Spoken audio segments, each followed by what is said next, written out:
Hello, friends. Welcome back to Barriers and Boundaries Resilience Leadership Podcast. I'm your host, EB, and excited to have Larry and Cheri Salazar on the show today. And we're going to be talking about NestSteps. Where did all of this come from? You just put the minds together and said, here we go. We got to do this.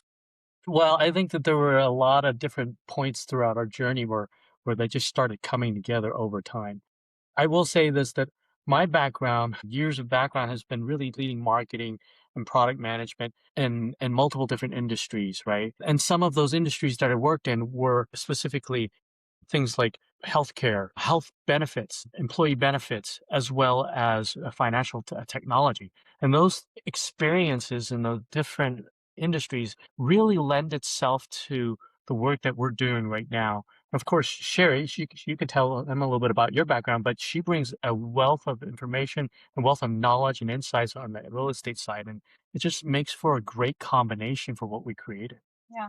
And I own a real estate brokerage. We have about 30 agents, two offices. Started it about 3 years ago, and it's just been growing like crazy because of what we do and how we do it.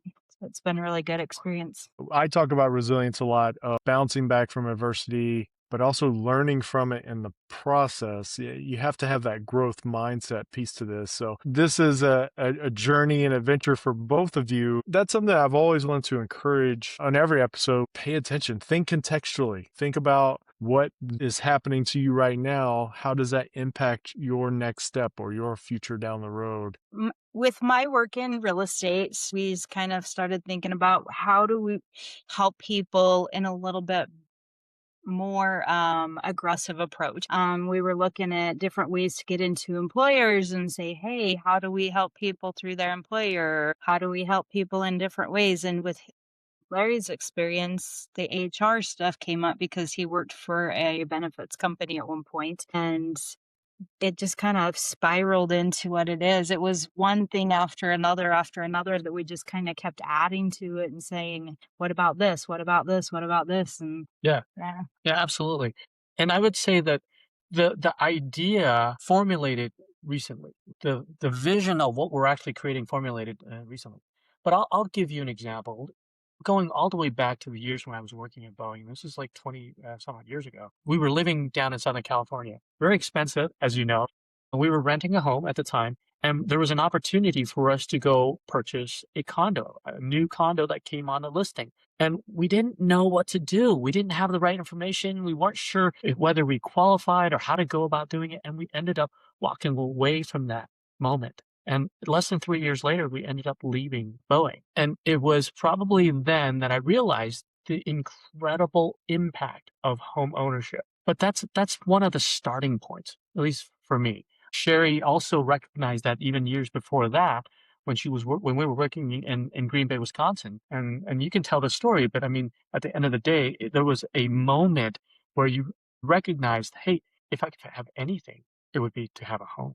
Yeah, my experience, we were living in Green Bay, Wisconsin. I was working as a gymnastics coordinator, and my supervisor came to me and said, "Hey, if you could have one thing, one wish come true, what would it be?" And I just said, "I want to own a home." It was simple. It was exactly what I really desired. And I think a lot of people have that same desire, that they want that home ownership. They want that goal to come true for them.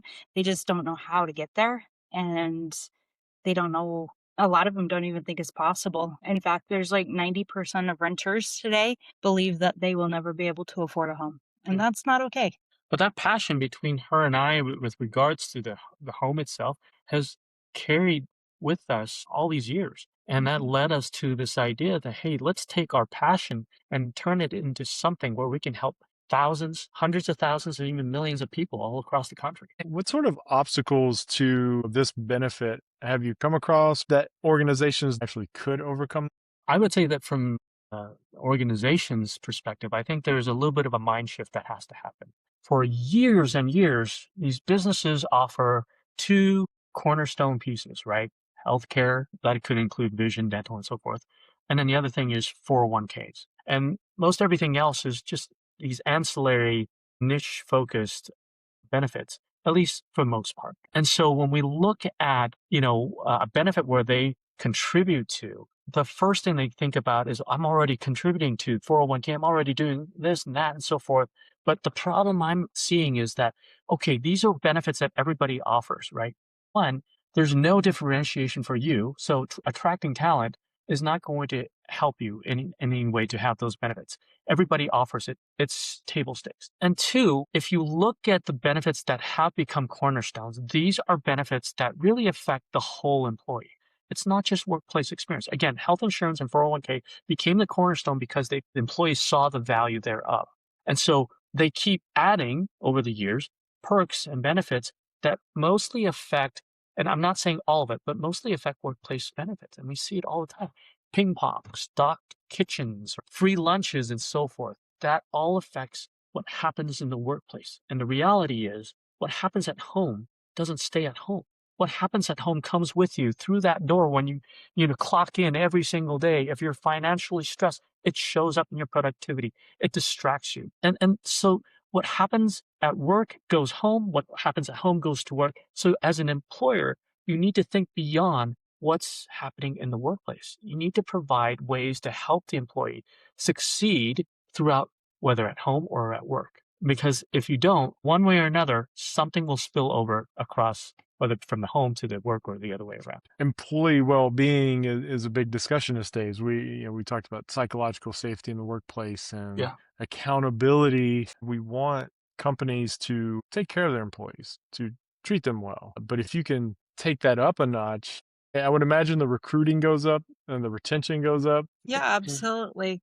Well, think about it. If you think about one thing, that the employer is focused on the employee and the person that's in front of them, but they have a whole bunch of people behind them. They have a family. They have people, their children, their wife, the people they're supporting and taking care of that are sitting at home. And one of the reasons that Larry left a specific job was because I was unhappy at home. He was gone too much, he was traveling too much, and they were taking really good care of him. But what about the rest of him? You know what I mean? So that makes a big impact. I think so.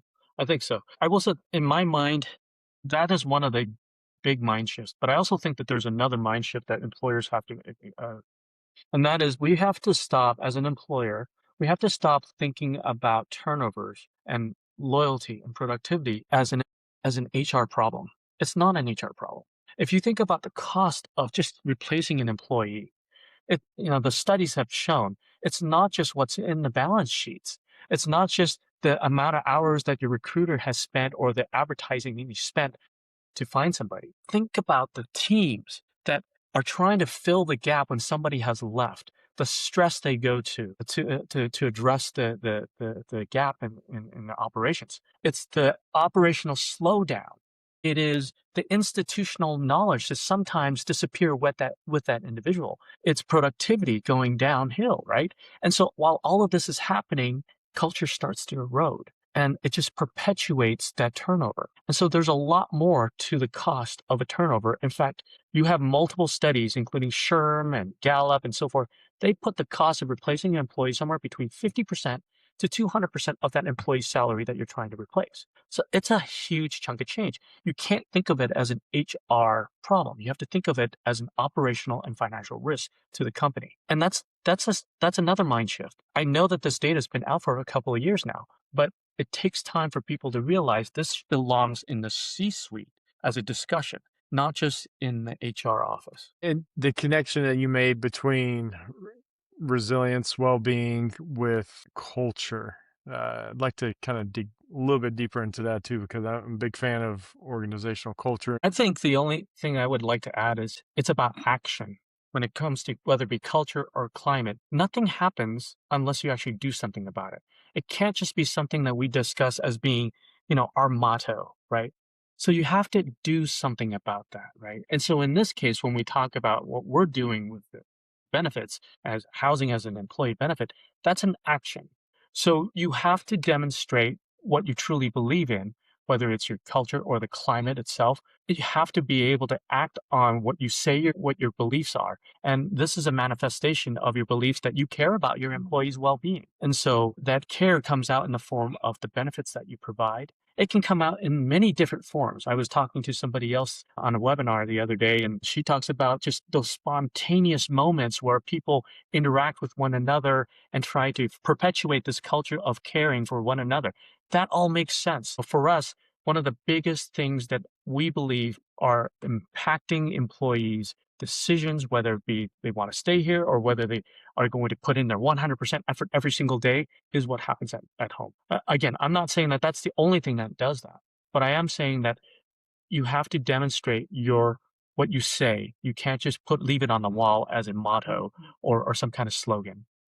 Yeah, if somebody's stressed at home and they're stressed in their finances, they're stressed about all these things and they have all these worries behind them, when they come to work, they're not 110%. They're not even anywhere near that. They're at maybe 50%.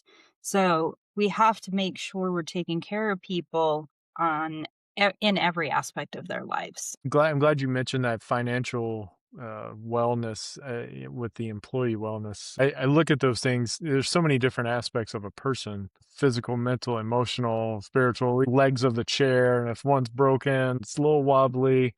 There's also financial well-being, there's social well-being. There's just so many different aspects of what makes a person a person. If one of those legs of the chair is damaged or broken or shorter and things get wobbly, that creates a problem not only at home but also in the workplace. Lack of attention. You got a forklift driver who's thinking about how's he going to pay this or that bill, and all of a sudden there's an accident in the warehouse and it's a little messy. What does a conversation with leadership in organizations look like for you? I'm assuming it's very contextual depending on the organization. They're like you said, different organizations have different focuses, right? But the core things that we focus on with them is financial well-being of the employees. A lot of organizations already are recognizing that financial well-being is critical for their employees, but there are others that may not necessarily see all the tie-ins to their productivity at work, their retention, and so forth. And some may come at it from the perspective directly on productivity. Mostly, they come at it from the direction of we got to figure out how do we deal with the 34, 38, even 40+% turnover rates in our company. And we tried everything, right? And that discussion turns into a discussion about what's really happening for them.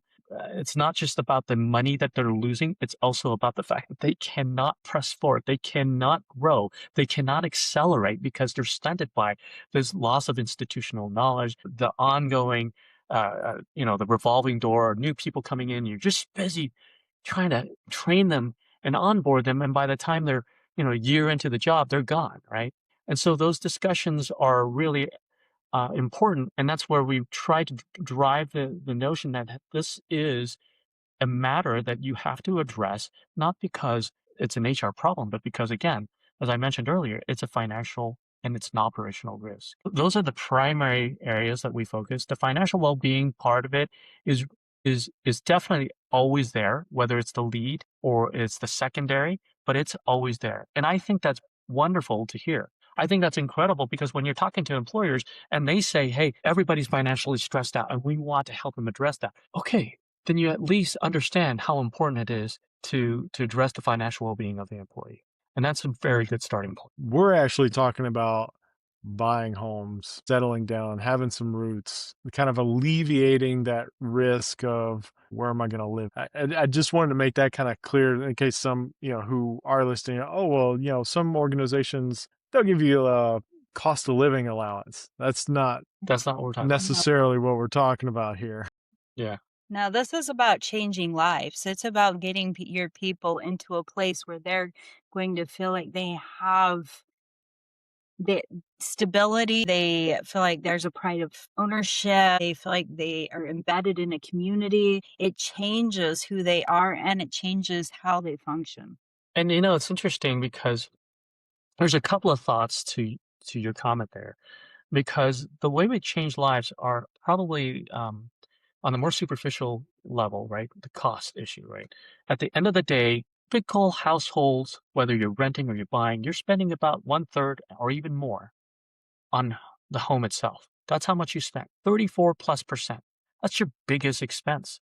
And if you're renting, that money's going out the window. All you're doing is buying a home for your landlord. So everybody's buying a home. It's just a question, are you buying it for yourself or are you buying it for your landlord, right? So that's a big part of it, because if you can't get into a home, you're stuck financially. It's harder to get ahead. But there's perhaps something even deeper, a deeper layer of why this is so important. Are you familiar with Maslow's hierarchy of needs? Yeah, yeah, a Yeah. little bit. Okay. So this is a pyramid diagram explaining human motivation. And the bottom of the diagram, you have people's needs, right? Need for shelter, need for safety, need for food, and so forth. As you go up that pyramid, you have more aspirational stage, self-actualization, identity, and so forth, right? And when you look at how housing pairs up with that pyramid, it maps to every layer. Because at the end of the day, housing isn't just something that we need. It's not just shelter, especially in the United States, where the American dream thrives for many people, right? And for most people, housing is an aspiration as well. And so the motivation to own a home is not just, again, it's not just because I need it, it's because I want it. I want it because it signals success. It brings pride and joy, its dignity, and so forth. So I think that there's some real values to home ownership, and that's really what we're talking about, right? It's not just a little bit of a housing assistance that you mentioned. I think one of the things that we do is try to lay out numbers. A lot of leaders are very, very data oriented, right? And they want to see what does it mean to them in real numbers. And so we try to lay out the scenario based on their own data, based on their own turnover rate, the cost of turnover for them, and so forth.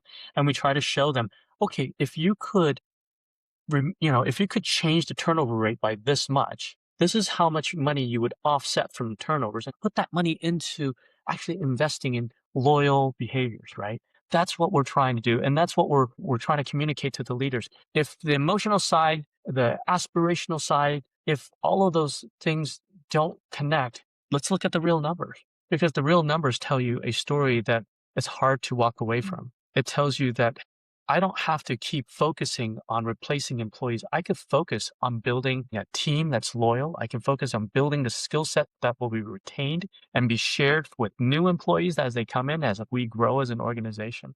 And I think that's a very powerful story, especially for those who are very data centric. Where can we find that at? Where can we contact you at?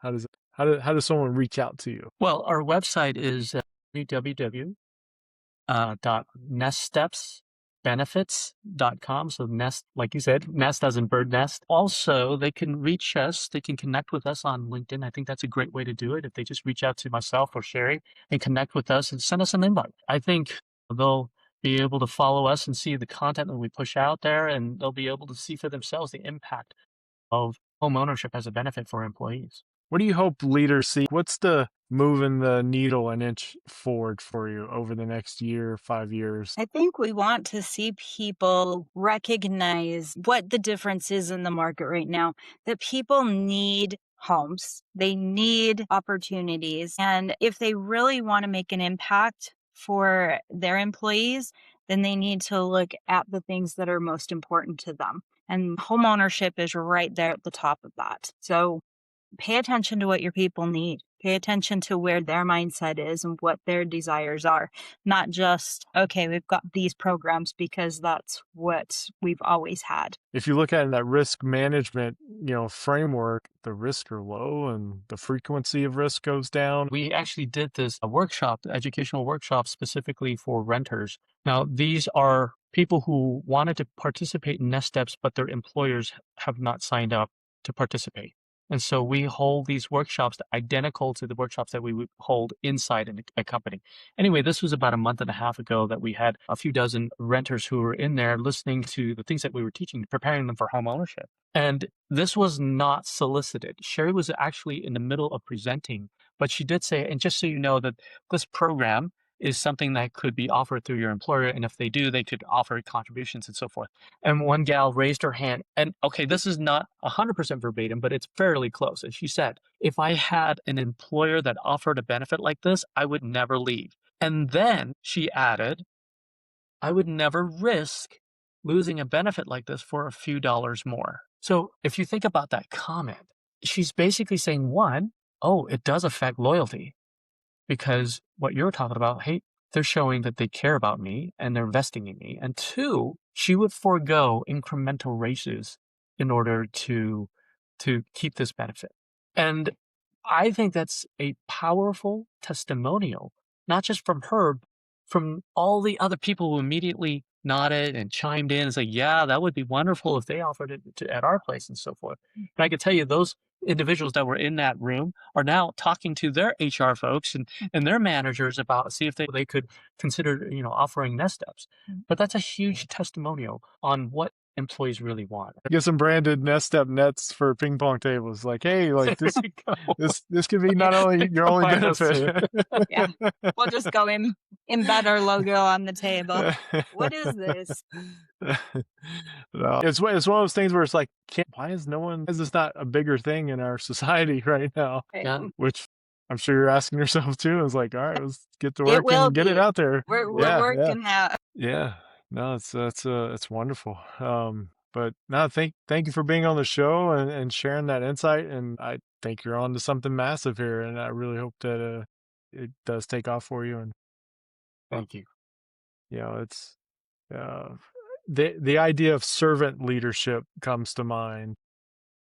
Being that leader who is focused on the needs of the employees and the one that takes on, could be considered a risk for some organizations depending on what their status is. But the idea of that's worth more in value than maybe the financial bottom line for some companies. You're right. Absolutely. Well, thanks again. Any final comments? I appreciate your time. It's excellent to sit back and just listen. Well, we really appreciate you having us. Thank you so much for bringing us on and letting us share about our experiences and what we're doing. Yeah, absolutely. Thank you again. All right. Good luck to you guys. Thank you. Appreciate it.